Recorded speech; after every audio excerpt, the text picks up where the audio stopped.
Good evening. Before the break, you saw a short film, which is one of 27 short films that are part of the Prism project. And they're going to be online on the website. But I wanted to talk to you a little bit about how the project came about, and in the process of kind of discussing how media has been through a transformation. So we've all heard the cliche that money makes the world go round, but I'd like to examine that concept a little bit further. In reality, it's actually ideas that get funded that make the world go round, and great ideas are the ones that get funded. However, how do you get an idea funded? Well, a great idea gets funded through a story. So ultimately, storytelling is what makes the world go round. And that's how I got involved with journalism about 10 years ago. And one of the things, well, many things bothered me about documentary filmmaking at the time. One of the main things was that it was a very wasteful and inefficient process. For hours, I'd be sitting there transcribing interviews, looking up on the shelf, and there would be hundreds of tapes that never saw the light of day, because you spend about 100 hours minimum to shoot a documentary, a feature length. And at the end, you end up with a film which is only an hour long. So 99 hours of the film, of the footage shot, actually never gets used. In parallel, that means that you've also wasted a lot of time and money collecting all of that footage that you're not going to use. Then there's the other aspect of the story, which is that after the film gets made a year and a half later, you as a director most likely have lost the enthusiasm that initially motivated you to want to make a film about that particular subject. In parallel, the subject itself might be not relevant at that point in time because things have happened and things have changed. So for all of those reasons, it just seemed like it was an inefficient process that needed to be upgraded, like so many other processes that have been upgraded due to the digital technology and the internet over the past 10, 20 years. But that filmmaking, documentary filmmaking and journalism seem to have stayed stagnant.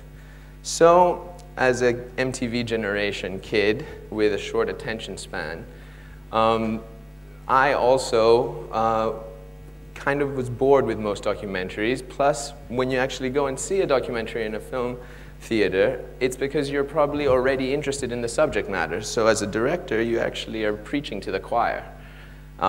Versus viral videos, you send immediately and you send to people who you assume are interested in that subject matter, and that instigates a conversation which actually at the end of the day changes people's minds about certain issues.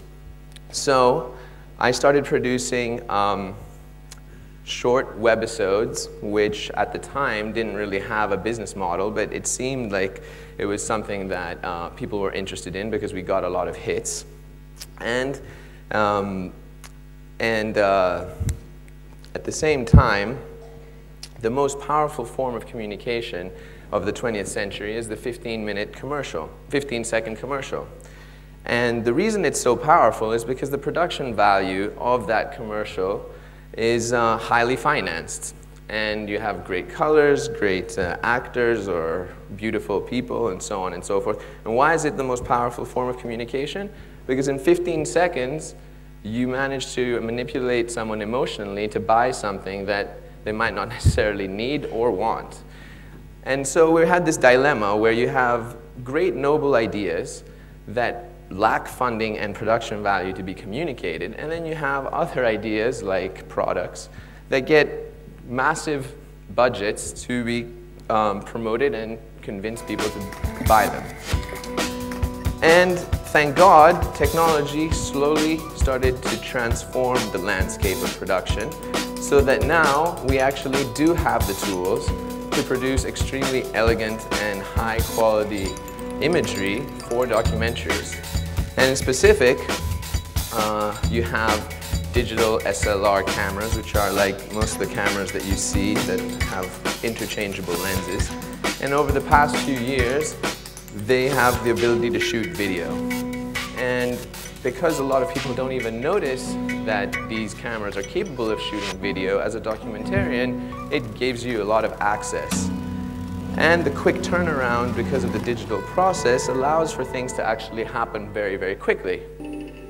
So, after the riots last year, and 2 years ago in December, and the death of the people in the morphine bank last year, living abroad, I felt that I needed to come back and put an experiment into play. And that experiment was, can we find and train the top photojournalists to become documentary multimedia storytellers? And so we returned here with Nina and collected a group of 15 photographers. And we put them through several seminars that taught them how to become documentary filmmakers with these new cameras and this whole entire production process. And we produced 28 documentaries, short films, multimedia stories that will be on the website. And we interviewed over 150 people, and some of those interviews are also on the website. And then we said, well, why not make a documentary feature-length film and explore open source filmmaking like it never been done before? And so essentially, I'll show you the trailer now of this entire project. And I hope you enjoy it. And then Nina will come and basically tell you a little bit more about her side of the story. Thank you.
Τα διδάζει και τον ουρανό πανί, τη θάλασσα πανί.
So all you have to do right now is just look into the Prism for about 6 minutes. And I'm just kidding.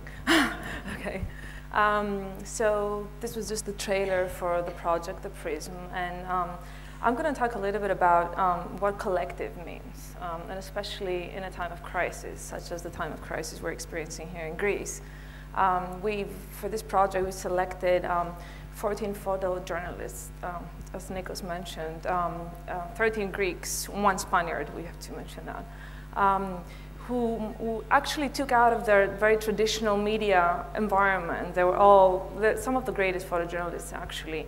And we made them think about what was really important to them and what their roots really were. So while filming the Prism, we saw people who would traditionally film demonstrations in the middle of Athens, go to Tinos, for example, the island of Tinos, and record promises and miracles. We also saw some of our photojournalists decided to only work at night. So we had this very dark filmed multimedia stories that came out. We had a woman, Olga, who went to the square of St. Panteleimonas, where a very shameful story for Greece is taking place right now, where immigrants are battling citizens for the space of the square. And she was really faced with a lot of dilemmas going there. I mean, her views on racism. So it was, I think that what happened is all these people, these photojournalists, who are actually struggling for their own jobs right now in Greece, as we all know, went back to what they knew best. And I remember when I was first studying documentary in Boston, my professor, David Gray, used to always tell me, if you really want to do what's best, go back to what you really know. Go back to your roots and find out what's your story, what is it that you want to tell. And I'm saying all this because in Greece, as in the rest of the world, we're experiencing a very big transition from the traditional media to new forms of media, as we call it, new media. And it's not about the medium only, it's about the stories that we tell and how influenced they are by the new medium. And by saying this, I have to say that the Prism is not objective. I mean, don't have any doubts about that. It's not an objective documentation. It's very subjective. And I'm saying that because I started my career as a traditional journalist in one of the major Greek newspapers. And I was always told to be very objective. So I remember once I went to Cyprus and I came back. Actually, I went to the other side of Cyprus. And I came back and we received about 1,000 letters saying that the newspaper shouldn't circulate in Cyprus anymore. And I was told to never, never write something like that again. And this is the paper that used to tell me that I have to be objective as a journalist. So I concluded that being objective is not really what they tell you to do. And this is a documentation, an environment of collectiveness that allowed for people to tell their stories and allowed our opinions to come out. And in this time of crisis, I think this is quite important. Another issue that came up is, we've had many of our friends with Nikos calling us and asking us, so what is this? Is it left-wing? Is it right-wing? Is it liberal? Who is it for? And all these questions. And it's nothing. I mean, we don't have an answer to that. And we don't really understand why you have to give identities to everything, either political identities or social identities. We kind of just documented what we saw. We came back to Greece, I guess went right into the storm and decided to tell this story by being as subjective as possible. And I think that taking these people, these photojournalists out of their environment, which is something that I have always been thinking about.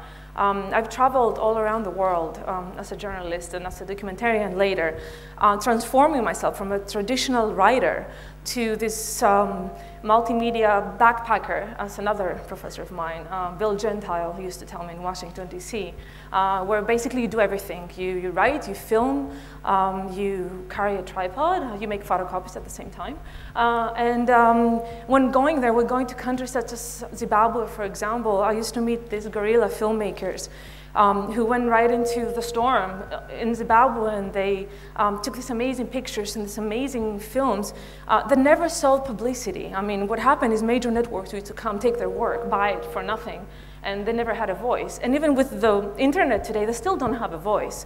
So this is what I always had in mind. Take these people, take them out of their context, their restricted environment, or take these photojournalists in Greece or elsewhere and take them out of there and make them tell the stories and give them an opportunity and give us an opportunity as producers and filmmakers to tell their stories as well, not just the stories that need to be told.